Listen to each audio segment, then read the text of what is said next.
What's inside is extremely controversial. Congratulations, you are home. Foreign Correspondent, coming to Thursdays on ABC TV and streaming on iView. Today, 3 hours into a ceasefire between Israel and Hamas, ending 11 days of violence. The US president praises quiet diplomacy. I believe we have a genuine opportunity to make progress, and I'm committed to working for it. And I want to thank you all. May God bless you all, and pray that this continues.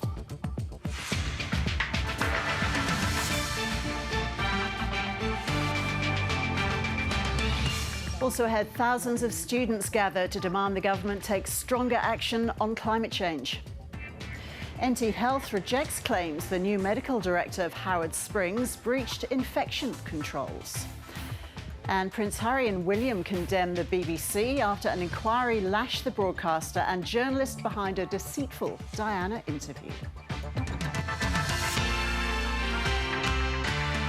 Hello and welcome to ABC News. I'm Ros Childs. A ceasefire between Israel and Hamas came into effect at 9 a.m. Australian Eastern Standard Time today, bringing an end to 11 days of hostilities which resulted in more than 230 deaths. Here's what we know. Israel's Security Cabinet has agreed to a deal to end the 11-day conflict with militants in Gaza. The truce was proposed by Egypt and will be, quote, mutual and unconditional. US President Joe Biden has hailed the ceasefire and says the United States will help Gaza with humanitarian relief aid. More than 4,000 rockets have been fired at Israel during the conflict, while at least 18 hospitals and 50 schools were damaged in Gaza by the Israeli campaign. The 11-day fighting has claimed at least 232 lives in Gaza and 12 in Israel. ABC correspondent Nick Dole is in Jerusalem. It's early days, but this ceasefire does appear to be holding. There have been a lot of loud bangs and flashes coming from the direction of the West Bank, but those are fireworks, and a lot of people have taken to the streets in Gaza as well. But just in the minutes leading up to this ceasefire, which came into effect at 2 a.m. local time, there were still warnings here in Israel about rockets being fired from Gaza towards southern Israel. So, this conflict was continuing right up until that point. This ceasefire was agreed to by the Israeli cabinet. Benjamin Netanyahu says that it had unanimous support, and he called it an unconditional truce. And on the Gaza side of things, both the Hamas and Islamic Jihad have confirmed this ceasefire. They say that they will honour it as long as Israel does. And that really is the question, whether this can hold. If it does, it will at least bring a pause and hopefully an end to 11 days of extreme conflict. We've seen a huge toll in Gaza with over 230 dead, including 65 children, and a huge humanitarian issue that people are now dealing with the major damages of homes and hospitals and schools as well. And here in Israel, 12 people have died, including 2 children. The Iron Dome defence system has managed to shoot down about 9 out of 10 of the rockets that have been fired over the border, but some have still landed here. So during this time, both of the sides will be counting their dead and mourning their dead. The question now is, can this hold? These sorts of things have fallen down before. There have been ceasefires before that haven't continued, and it only takes a small flare-up on the border for hostilities to continue. But certainly tonight, there are many people in this region and around the world who are really hoping this ceasefire can hold. Nick Dole reporting. Let's stay with the ceasefire. Here's our international affairs analyst, Stan Grant. Hi, Stan. So this is a mutual and unconditional ceasefire, but what are the terms of it? Do we know? Well, mutual and unconditional, the Israelis say mutual and simultaneous from Hamas, brokered by Egypt, of course, because given the nature of relations there, Israel does not speak to Hamas. The United States does not speak directly to Hamas, which it considers a terrorist organisation, and Egypt is an intermediary. What is really going to determine this? So what it means effectively is that mutual, simultaneous, unconditional. So the bombing stops, the rocket fire stops. It is a reprieve, an opportunity for people on both sides to be able to assess the damage, particularly, of course, on the Palestinian side, when you have had casualties of well over 230 30 people killed. On the Israeli side, a dozen people killed. 4,000 rockets rained down on Israel. The bombing, of course, of Gaza that we've seen over the past 10 days. Around 70,000 people who've been left homeless or have now been displaced. Thousands of people who've been injured. Of course, it's also an opportunity now for relief staff, for medical staff to try to get the support that's needed to people. I think around about 17 hospitals or clinics, including a COVID testing clinic as well, were damaged as part of the bombing. You can see the images here we're seeing on the screen of just how extensive the damage has been here. So a ceasefire such as this gives an opportunity for relief groups, for hospital groups and others to go in and try to provide the relief and the support to people, and it gives a break from the actual fighting itself. But it is no guarantee, as we've just heard, that it will hold. Well, that's the question posed by Nick Dole. Can it last? Well, if history is a guide, it tells us that these things often don't. In 2014, there were 2 different truces, 2 different ceasefires, and they both fell apart and the fighting went on for several weeks, with many, many more casualties, of course, as we've seen. It is also a question of where this goes to from here. What do both sides want? Last night, of course, we were doing a special on this, and I put that question directly to Benjamin Netanyahu's spokesman, Mark Regev, who said that the Israelis want peace and they want quiet. Well, what does that look like? I said to him, is success measured in 230 Palestinian dead, in thousands of people killed, injured, in thousands of people, tens of thousands of people left homeless? He says it also depends on Hamas stopping their rocket fire. And of course, I put the same question to the Palestinian side, and they said it is about the occupation. And while ever there is the occupation, you are going to have these ongoing standoffs. Hamas has been in power in Gaza since it won elections there in 2007. There have been multiple conflicts, and sadly history tells us that these conflicts are repeated when the fundamental questions on the ground are not resolved. We were looking at live shots of Gaza City a moment ago, where in Gaza it is about just after 5 a.m. This ceasefire happened at 2 a.m. local time. It's quiet on the streets there now, but a few cars around, but certainly at 2 a.m. lots and lots of people out there, and celebratory mood. And of course, you're going into holy days. Yeah. Muslim holy day and prayer day on Friday, Shabbat, of course, for Israel as well. And Ros, when you look at this and you still hear the comments that we're hearing from people, Hamas is claiming this as a victory. Hamas says this is a loss for Benjamin Netanyahu.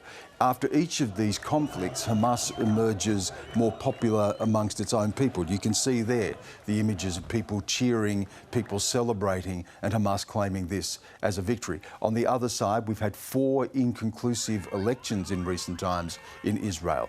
The coalition government of Benjamin Netanyahu has been threatened, and he potentially emerges from this stronger domestically as well. So there is a political domestic calculation on both sides as well. And then the fundamental questions that you return to.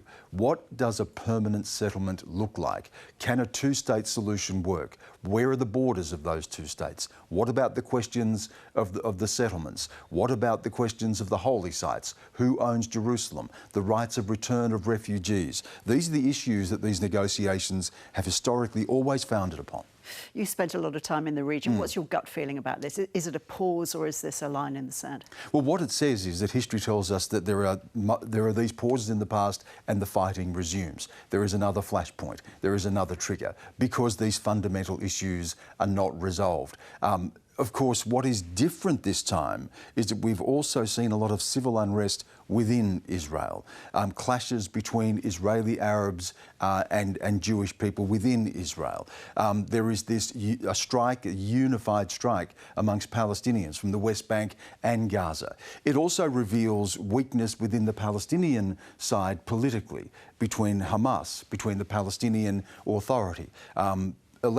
Palestinian elections were recently cancelled as well. So there is a political issue to be dealt with on the Palestinian side. So wherever you have political infighting, wherever you have people clashing within Israel, civil unrest, and of course the ongoing standoff with Hamas and Israel, then you have a recipe for a repetition of just this type of conflict. And sadly, Ros, the longer this goes on, the more desensitised people come to the loss of life? I put this question directly to Martin Indyk, a former American ambassador to Israel and a chief negotiator in negotiations between Israel and the Palestinians. And he said that in this case, relatively, the damage and the loss of life was not so bad. Well, 230 people killed, 12 Israelis killed on their side, 70,000 people displaced, thousands of people injured. If that's not enormous, then I think we're losing sight of what the human cost of this ongoing conflict between these two sides is. Stan, for now, thank you. And we will have a special programme today on the ceasefire between Israel and Hamas, hosted by myself and Stan Grant. That's at 1 p.m. Eastern on ABC TV, on the ABC News channel, and anytime on ABC iView.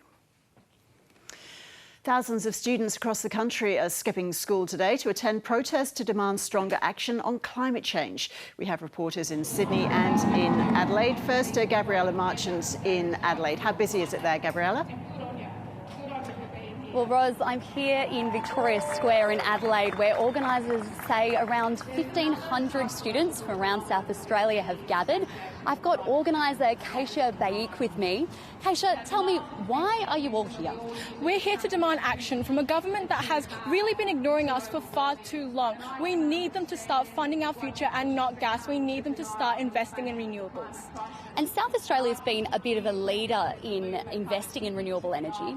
Do you think there's something that other governments could learn from what's happened here in this state? 100%. I think that Australia as a whole is in one of the best positions to really invest in those sustainable solutions, while also ensuring a just transition for all workers in this sector. So as you can hear, Ros, a lot of energy here in Adelaide. Now to Tim Swanson, who is in Sydney. Tim, what's happening there?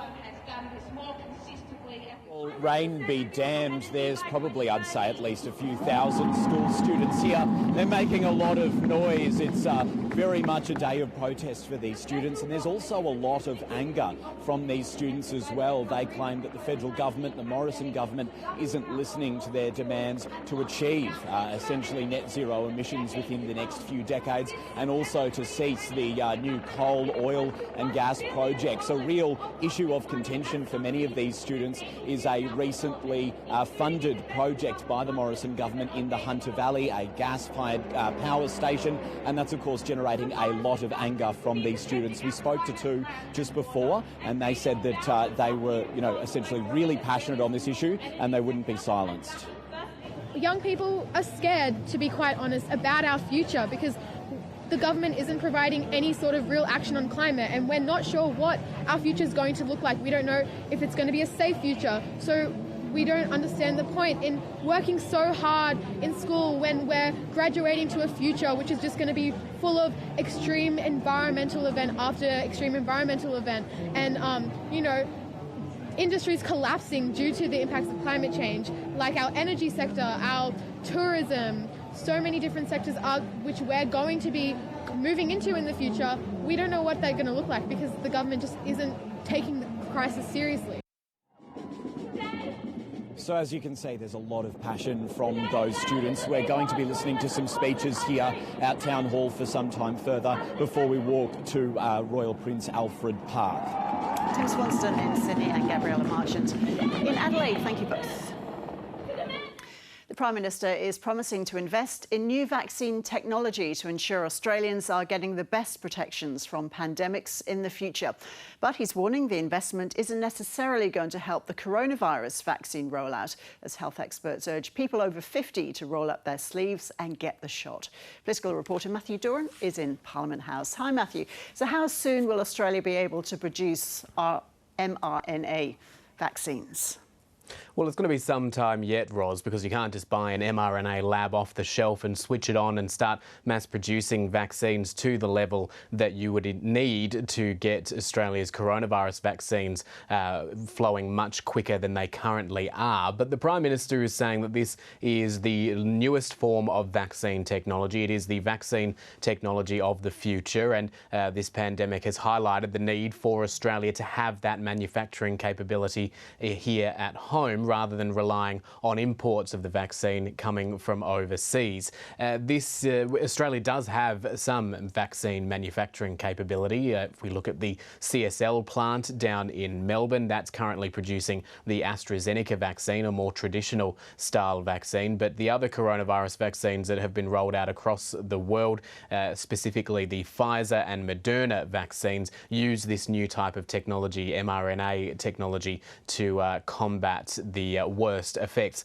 of viruses such as coronavirus. But as I mentioned, this is going to take some time. The announcement today is in line with the fact that the government has opened up its formal approach to the market about constructing an mRNA facility. That is, it's asking businesses to come forward and show them what expertise they have, what sort of plans they would have to run such a facility into the future, and for quite a fair few years into the future, some 10 years and beyond, to ensure that the Australian government can be supported in building and producing those vaccines. But yes, as I mentioned, Scott Morrison saying because of that delay there is going to be some time before it starts to show much benefit in Australia. However, he says it is a necessary investment to make, and to make now.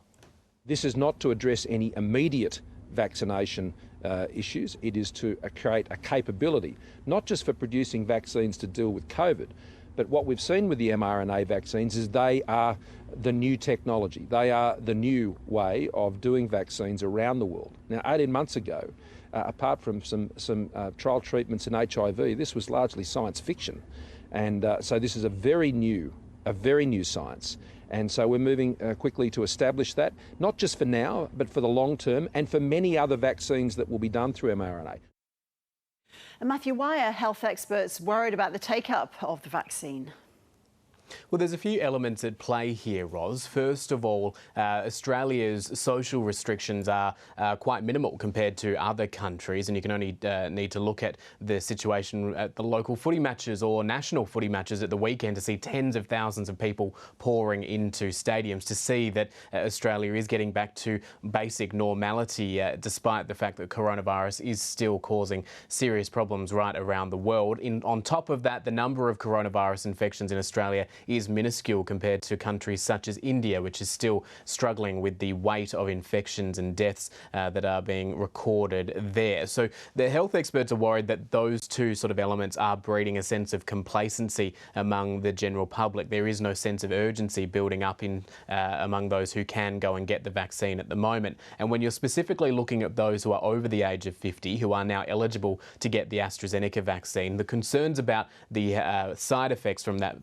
AstraZeneca vaccine that have been publicised, the small number of incredibly rare blood clotting cases linked to those people who've had the vaccine, there is this concern that not enough people are rolling up their sleeves to get the vaccine right away, rather waiting for the tens of millions of doses of mRNA vaccines such as Pfizer and Moderna that are due to arrive in the country later this year. But health experts are saying that the best form of defence for any future outbreaks of coronavirus will be to have that vaccination program well and truly racing through the community. It's a position echoed by the federal opposition. The Shadow Health Minister, Mark Butler, has said that not only are those factors at play here, but also the government's own messaging here is causing concern. That the Health Minister, Greg Hunt, has made a few suggestions that while the government can't force people to get their vaccines now using AstraZeneca, they could wait for others to come onto the market. He says that is in turn leading to people not feeling any sense of urgency at the moment.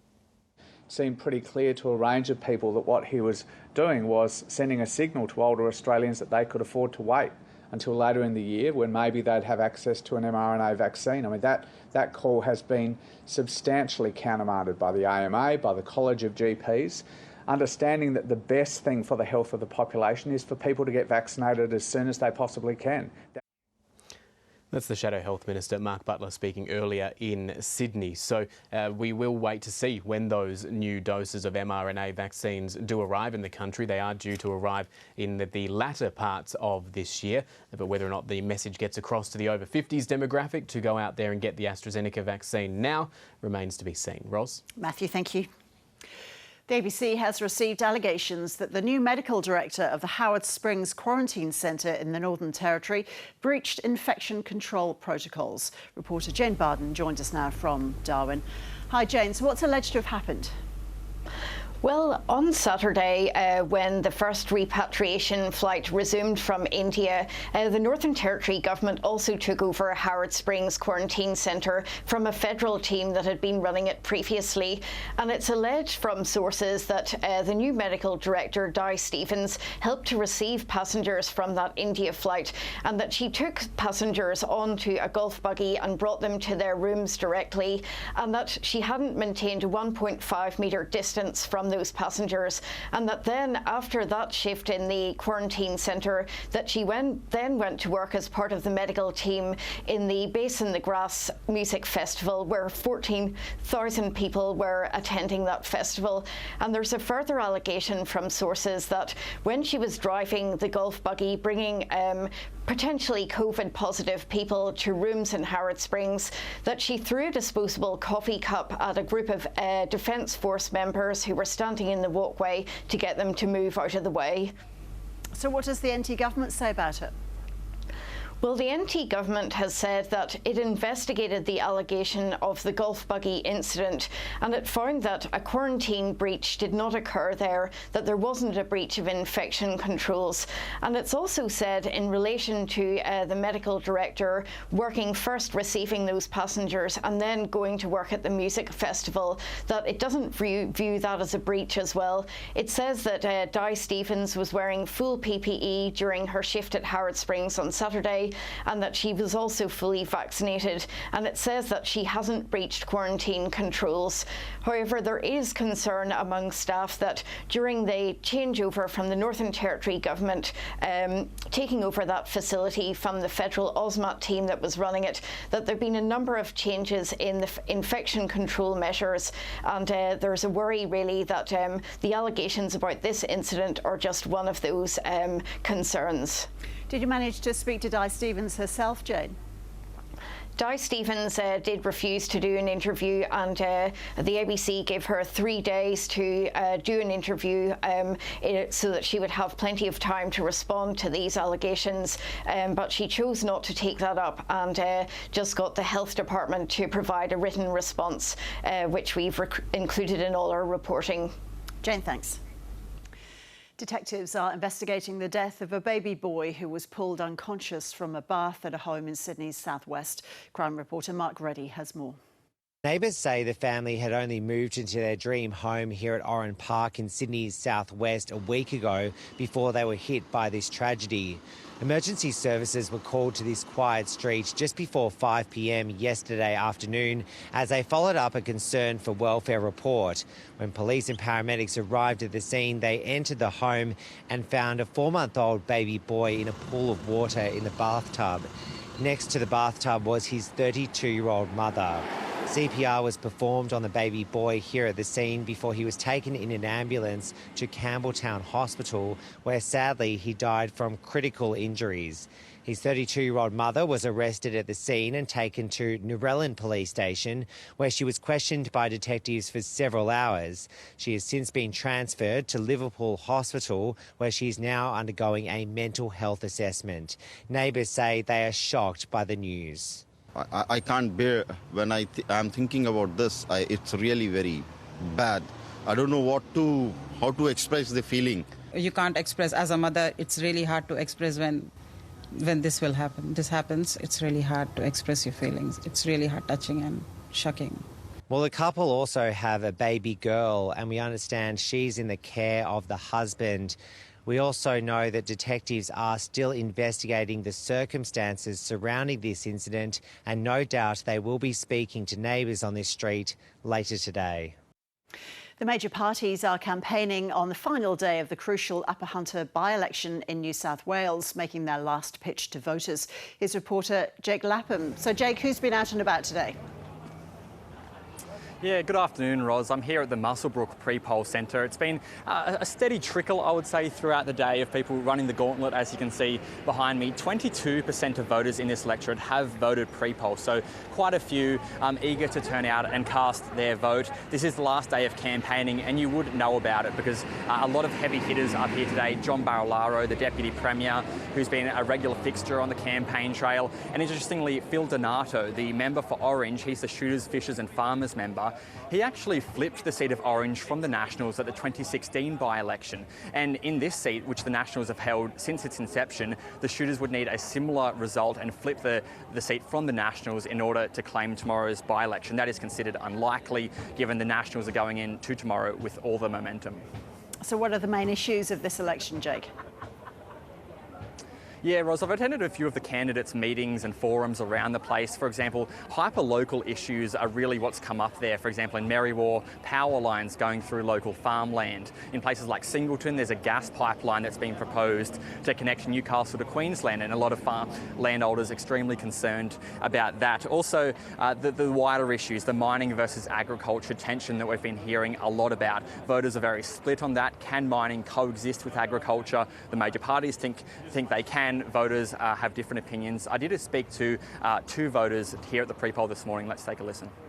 I've always had I think the word is pessimistic view on politicians. So all I can say is I hope they stick to their promises. I have 3 sons that work in the mines, different mines and whatever. And I mean, the mines bring a lot of jobs here to the Hunter Valley. And if they were to lose the mines and whatever, there'd be a lot of people out of work. Which would not be good for Muswellbrook at all.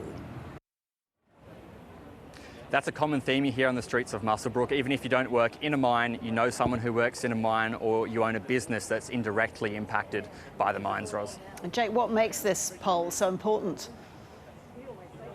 Yeah, it's really crucial. As you've been hearing throughout this campaign, Gladys Berejiklian's majority depends on this poll. If she was to lose tomorrow, her grip on power really does seem to slip away, especially given Gareth Ward crossing to the crossbench last week. But likewise for Labor, the pressure is equally on Labor, I think. This is a very winnable by-election for Labor, and Jodie McKay has been under pressure for some weeks and months now, and a loss tomorrow would really compound the pressure on her. So really everything to play for the two major parties at tomorrow night's by-election. Thanks, Jake. The BBC has apologised in the wake of damning findings from an independent inquiry into the Martin Bashir interview with Diana, Princess of Wales, 26 years ago. The highly critical report said the interview was obtained deceitfully and resulted in a BBC cover-up. In a scathing response, Prince William said it brought indescribable sadness and that the interview contributed to his mother's fear, paranoia and isolation. Europe correspondent Linton Besser reports from London. Well, there were 3 of us in this marriage, so it was a bit crowded. It was the bombshell interview which dragged the royal family's dirty secrets into the open. I sit here with sadness because our marriage hasn't worked. Fantastic honour. The relatively unknown BBC interviewer, Martin Bashir, was propelled to global celebrity. 26 years later, a formal inquiry by retired Judge Lord Dyson has found he was right, and Martin Bashir had been devious and dishonest in the way he'd secured the interview.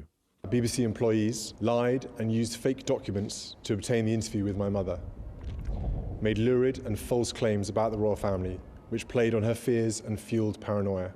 The fact is, people passed up what was going on to senior management, and senior management, as Lord Dyson shows very clearly, operated a smear campaign against them and then covered it all up. The report found Martin Bashir got to Diana by showing her brother the fake bank statements, purporting to prove royal staff were taking bribes to leak to the press. This is a young girl in her mid-30s who has lived this extraordinarily turbulent and difficult time in the public eye. She didn't know who to trust. Charles Spencer claimed the interview led to a chain of events that ended with her death in a car accident in Paris. Well, the irony is that I met Martin Bashir on the 31st of August, 1995, because exactly 2 years later she died. And I do draw a line between the two events. The interview was a major contribution to making my parents' relationship worse and has since hurt countless others. Perhaps most damaging for the BBC is not the conduct of Martin Bashir, but the conduct of the wider organisation. Lord Dyson found the BBC had run a cover-up, burying not only the deceptions which preceded the interview, but also the investigations which followed. The report said the BBC fell short of its high standards of integrity and transparency by covering up how Mr Bashir secured the interview. A 1996 internal investigation by Tony Hall, who would become BBC Director General, failed to interview Princess Diana's brother and was castigated by the latest inquiry as flawed and woefully ineffective. There are multiple failures for the BBC to reflect on 25 years ago, but still they're very, very serious. And if you're an organisation that cares about truthful, honest journalism and proper practice, I think it's a very difficult read. Mr Bashir, who was rehired by the BBC as recently as 2016, resigned a week ago, citing ill health. Linton Besser, ABC News, London. Quick look at the national weather now. Partly cloudy in Brisbane, a shower or two for Sydney, mostly sunny in Canberra, sunny in Melbourne and Hobart, and mostly sunny for Adelaide, Perth and for Darwin. Top stories on ABC News. Celebrations have started in Gaza after Israel and Hamas agreed to end 11 days of hostilities. The decision came after heavy US and international pressure to halt the offensive. At least 230 Palestinians and 12 people in Israel have been killed since the violence erupted. Climate strikes are underway across the country, with thousands of students demanding an end to the use of gas and fossil fuels. Organisers are calling on the federal government to take firm action on emissions targets and invest in more renewable energy initiatives. Hundreds of businesses are also closed for the day in solidarity of the strikes. The Northern Territory Government has rejected claims the new medical director of Howard Springs breached quarantine controls. The ABC received allegations that Dr Di Stevens didn't stay 1.5 metres away from recent arrivals from India. NT Health says an investigation found no clear breaches of infection and prevention control occurred. And the Duke of Cambridge has called for a BBC interview with his late mother, Princess Diana, to never be aired again after a damning report into how it was acquired. A formal investigation has found journalist Martin Bashir used forged bank statements and acted deceptively to obtain the interview. Prince William says the interview contributed to his parents' worsening relationship at the time. More now on the ceasefire between Israel and Hamas, which came in